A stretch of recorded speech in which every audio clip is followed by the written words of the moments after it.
My wife texted, "I want a divorce. All communication through my lawyer." I replied, "Understood." Then I canceled her credit cards and cut all financial support. 72 hours later, her lawyer was frantically calling me. Part 1. The text message. It was a Tuesday afternoon like any other. I was sitting in my office at the financial consulting firm where I'd worked for the past 17 years, reviewing quarterly projections for one of our major clients. At 52, I'd built a comfortable life for my family, a spacious home in a good neighborhood, private school for our daughter Emily, and luxury vacations twice a year. My wife, Rebecca, hadn't needed to work since Emily was born 15 years ago, though she kept busy with charity committees and her book club. My phone buzzed with a text. Rebecca rarely texted during the day unless it was important, so I immediately checked the message. "Michael, I want a divorce. I've retained counsel. All further communication should go through my lawyer, Patricia Winters. Her contact information will be emailed to you shortly. Do not attempt to contact me directly." I stared at my screen, reading the message over and over. My hands began to shake, and I felt a cold sensation spreading through my chest. 17 years of marriage, dismissed in a few clinical sentences. No explanation, no warning, just a legal notification delivered via text message. In that moment, my mind raced through the past few months, searching for signs I might have missed. Things had been a bit distant between us lately, but I'd attributed that to both of us being busy. Me with a demanding new client, Rebecca with planning the annual charity gala. We'd had a few arguments, nothing unusual, certainly nothing that hinted at divorce. The shock began to give way to anger, not just at the request for divorce. People fall out of love. I understood that, but at the coldness of it, the complete lack of respect for our years together, the refusal to even have a conversation. I typed back a single word, "Understood." Then I put my phone down and stared out the window at the city skyline. If Rebecca wanted everything to go through lawyers, I'd comply. But her message had made one thing abundantly clear. Our marriage was already over in her mind, and any illusions of amicable separation had just been shattered by her approach. My office phone rang, pulling me from my thoughts. It was Greg, my best friend since college and, conveniently, a divorce attorney. "Mike, just checking in. We still on for racquetball Thursday?" I took a deep breath. "Greg, I need your advice professionally. Rebecca just texted me that she wants a divorce. Said all communication should go through her lawyer." There was a brief silence. "She texted you? Jesus, Mike, I'm sorry. That's unusually harsh." "Yeah, I'm still processing. Want me to come over after work? We should talk through some things right away." "Please," I said, grateful for his immediate support. I somehow made it through the rest of my workday, running on autopilot through meetings and phone calls. When I arrived home, Rebecca's car wasn't in the driveway. A quick walk through the house revealed she had taken some clothes and personal items. Emily was away at a 2-week summer academic program, blissfully unaware that her family was imploding. Greg arrived with takeout food and a pragmatic attitude that helped cut through my emotional haze. "First thing," he said, handing me a container of lo mein, "you need to protect yourself financially. I've seen this many times. The spouse who initiates often has been planning for months. They may have already moved money, gathered financial documents, possibly even hidden assets." "Rebecca wouldn't," I started, then stopped myself. The woman who would coldly text divorce plans might do exactly that. "Check your accounts tonight," Greg advised. "All of them. And tomorrow, you should cancel any joint credit cards, remove her as an authorized user on your personal cards, and transfer half, only half, of your joint checking account to a new personal account." "That seems extreme," I said. Greg's expression was serious. Mike, she's the one who established these as adversarial proceedings by refusing direct contact. You need to protect yourself while still being fair. Half is fair. Leaving you vulnerable is not. After he left, I spent hours going through our finances. What I found concerned me. Over the past 3 months, Rebecca had withdrawn nearly $30,000 from our joint savings account in increments just under $10,000, large enough to be significant, but not large enough to trigger automatic notifications from the bank. She'd also maxed out our joint credit card with $25,000 in charges to stores I didn't recognize and cash advances. The discovery sent a wave of betrayal washing over me. This wasn't a sudden decision on her part. She'd been planning this, methodically extracting money while maintaining a facade of normalcy. The next morning, I called our bank and financial institutions. I canceled the joint credit cards, removed Rebecca as an authorized user on my personal accounts, and transferred exactly 50% of our remaining joint checking account funds to a new personal account. I left the other 50% for her. I also contacted the HR department at my firm to remove Rebecca from my health insurance and as a beneficiary on my retirement accounts and life insurance. I was meticulous about being fair, dividing things equally for now, not cutting her off completely. Just protecting myself from further financial bleeding while the legal process began. I had no idea that my actions would trigger such an immediate and dramatic response. Part 2. The consequences. The email from Patricia Winters, Rebecca's attorney, arrived that afternoon with formal notification of the divorce filing. I forwarded it to Greg without reading the details, unable to stomach the legal dismantling of my marriage just yet. Instead, I threw myself into work, grateful for the distraction of complex financial problems that, unlike my personal life, had clear solutions. 2 days passed. I stayed at a hotel, unable to face our empty house with Rebecca's carefully curated family photos still on the walls. I hadn't heard directly from Rebecca, honoring her request for no contact. I assumed she was staying with her sister, though I hadn't tried to confirm this.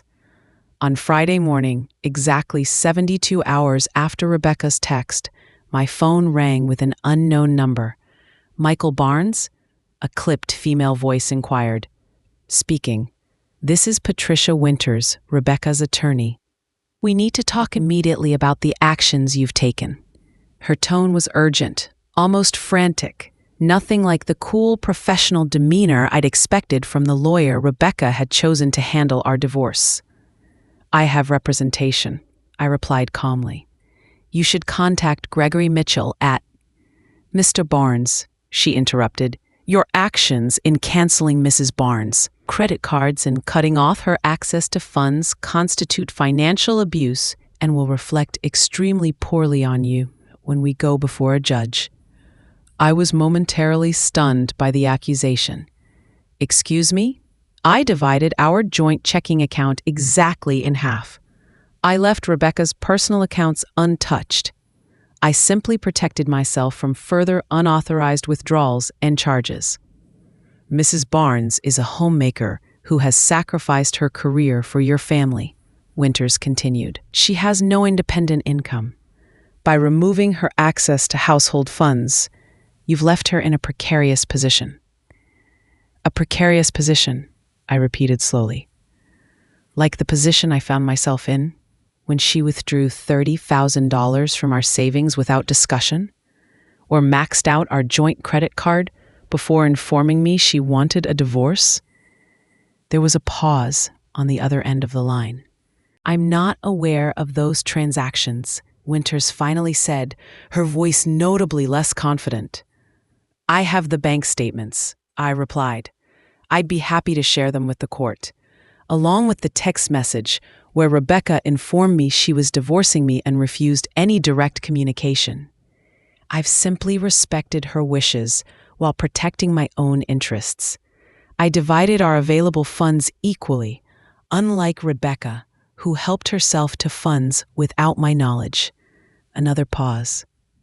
Mr. Barnes, perhaps we can discuss a temporary financial arrangement while the divorce proceedings are underway. Mrs. Barnes needs access to household funds for living expenses. All due respect, Miss Winters, but Rebecca specified no direct communication. I'm honoring that. My attorney will be in touch regarding any financial arrangements. I ended the call and immediately phoned Greg to fill him in. That didn't take long, he commented. Let me guess. Rebecca discovered she no longer has unlimited access to your income. Apparently, I'm financially abusive for canceling credit cards after she maxed them out and protecting what's left of our joint accounts after she withdrew $30,000 without telling me. Greg chuckled without humor. Classic move. They want the benefits of no contact, blindsiding you, controlling the narrative, without the natural consequences of severing financial ties. Forward me those bank statements showing her withdrawals and the text message. I'll draft a response to Ms. Winters that should clarify our position. That evening, my hotel room phone rang. The front desk informed me that Rebecca was in the lobby, insisting on speaking with me. I felt a surge of conflicting emotions, anger at her hypocrisy, lingering love despite everything, and profound sadness at what our relationship had become. Please tell her that as per her instructions, all communication should go through our respective attorneys, I said, my voice steadier than I felt. 20 minutes later, my cell phone lit up with Rebecca's name. I let it go to voicemail. The message she left was tearful and accusatory. Michael, how could you just cut me off like this? After everything we've been through, I need to talk to you. This isn't fair. The irony of her complaint wasn't lost on me. I texted back a single message. As requested, please direct all communications through your attorney, Patricia Winters. I am respecting the boundaries you established. Part 3, the meeting. 3 days later, Greg called with news. Winters reached out. They want a meeting, you, Rebecca, and both attorneys. Apparently, Rebecca is reconsidering the no direct contact approach. Why would I agree to that? I asked. She made her position clear. Because it's actually advantageous for us, Greg explained. Rebecca's initial approach was aggressive, and now she's backpedaling. It shows the court you're reasonable and willing to communicate, while highlighting that she's the one who's been inconsistent. A meeting was scheduled for the following afternoon at Greg's office. I arrived early, trying to prepare myself emotionally for seeing Rebecca. Despite everything, we'd spent nearly 2 decades together. I wasn't sure if I'd feel hatred, love, or the most complicated emotion of all. Both simultaneously. Rebecca arrived with Patricia Winters, both looking tense. Rebecca had lost weight, and dark circles shadowed her eyes. She'd always been meticulous about her appearance, but today, her normally perfect hair was pulled back carelessly, and her clothing looked hastily chosen. Our eyes met briefly before she looked away. Greg led us to a conference room, making sure Rebecca and I were seated across from each other rather than side by side. After initial formalities, Patricia Winters began. We've requested this meeting to discuss the immediate financial situation. Mr. Barnes's actions in restricting Mrs. Barnes's access to marital funds have created an untenable situation that we believe fails to recognize Mrs. Barnes's contributions to the marriage and her current financial needs. Greg leaned forward slightly. My client has simply protected his interests after discovering concerning financial activities. Mrs. Barnes withdrew $30,000 from joint savings without discussion and maxed out their joint credit card immediately before requesting divorce via text message and cutting off direct communication. He slid copies of the bank statements and credit card bills across the table, along with a printout of Rebecca's text message. Mr. Barnes divided the remaining joint funds equally, leaving Mrs. Barnes with access to considerable resources. He hasn't touched her personal accounts. Given the circumstances and Mrs. Barnes's specific request for no direct contact, his actions have been both reasonable and restrained. Patricia Winters examined the documents, her expression tightening. She whispered something to Rebecca, who shook her head vehemently. "We were not aware of these specific transactions," Winters admitted reluctantly. "However, Mrs. Barnes maintains these withdrawals were for legitimate household and family expenses. $30,000 in cash withdrawals over 3 months, followed by $25,000 in credit card charges to luxury retailers and cash advances in the 2 weeks before requesting divorce." Greg's tone was skeptical.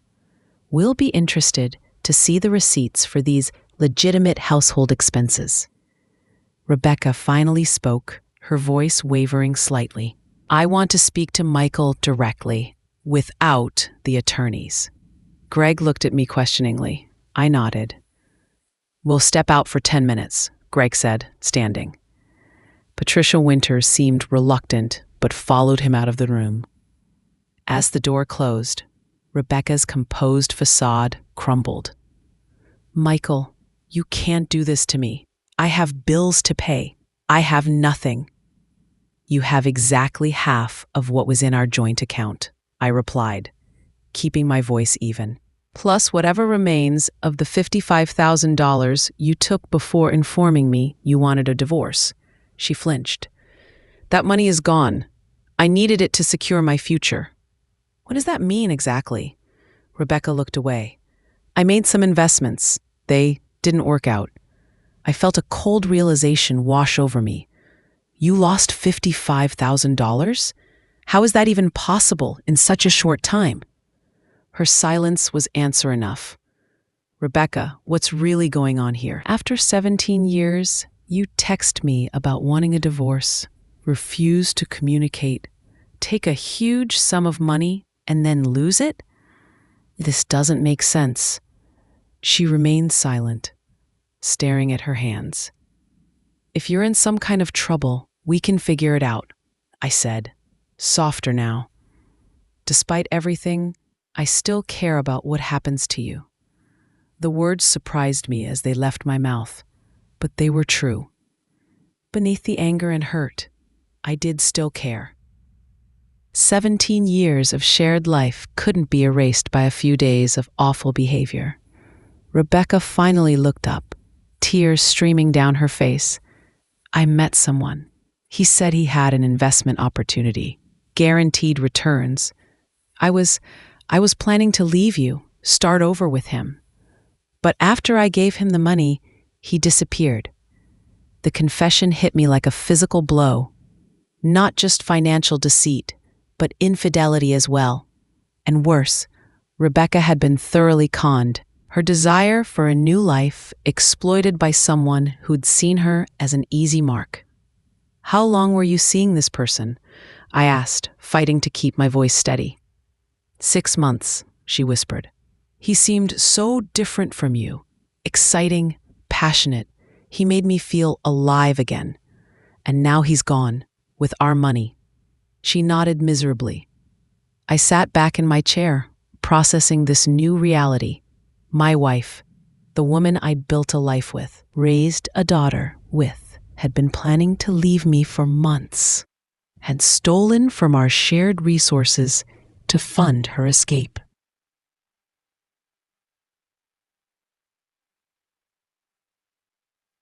And had been thoroughly, catastrophically deceived in the process. Part of me wanted to walk out, to tell her she'd made her bed and now had to lie in it. But another part, the part that remembered her at Emily's birth, at our wedding, during the countless small moments that make up a shared life, couldn't simply abandon her to face the consequences alone. "Have you reported this to the police?" I asked. She shook her head. I'm too embarrassed and afraid of what it might do to my reputation, to Emily. Rebecca, I said slowly, you need to file a police report. This person has likely done this before, will do it again. And financially, we need documentation of the fraud for insurance purposes, possibly tax implications. Will you help me? She asked hesitantly. The question hung in the air between us. Would I help the woman who had betrayed me so completely? The practical answer should have been a resounding no. But families, even broken ones, are rarely governed by pure practicality. I'll help you file the report, I said finally, for Emily's sake and because it's the right thing to do. But Rebecca, I don't know if our marriage can recover from this. She nodded, fresh tears spilling. I know. I've ruined everything. I felt invisible in our marriage. Like we were just going through the motions. When Jason showed interest, made me feel special. So you threw away 17 years without even giving me a chance to address your unhappiness, I said, the hurt evident in my voice. Without considering what it would do to Emily. Without thinking about whether this Jason person might have ulterior motives. I made a terrible mistake, she admitted. Several of them. We sat in silence for a moment before I spoke again. Here's what happens next. We'll tell the attorneys we're putting a pause on divorce proceedings while we file a police report about the fraud. I'll provide you with a reasonable monthly allowance for living expenses. Not unlimited access to accounts, but enough to live on. And we'll need to tell Emily together, in person, with a family therapist present. Rebecca looked up, surprised. You're not proceeding with the divorce immediately? I'm not saying reconciliation is on the table, I clarified. What you've done has broken something fundamental between us. But I'm not going to make hasty decisions while we're both emotional and there's fraud involved. We need time to sort through this mess properly. She nodded, wiping away tears. Thank you. You're being far kinder than I deserve. I'm not doing it for you, I said honestly.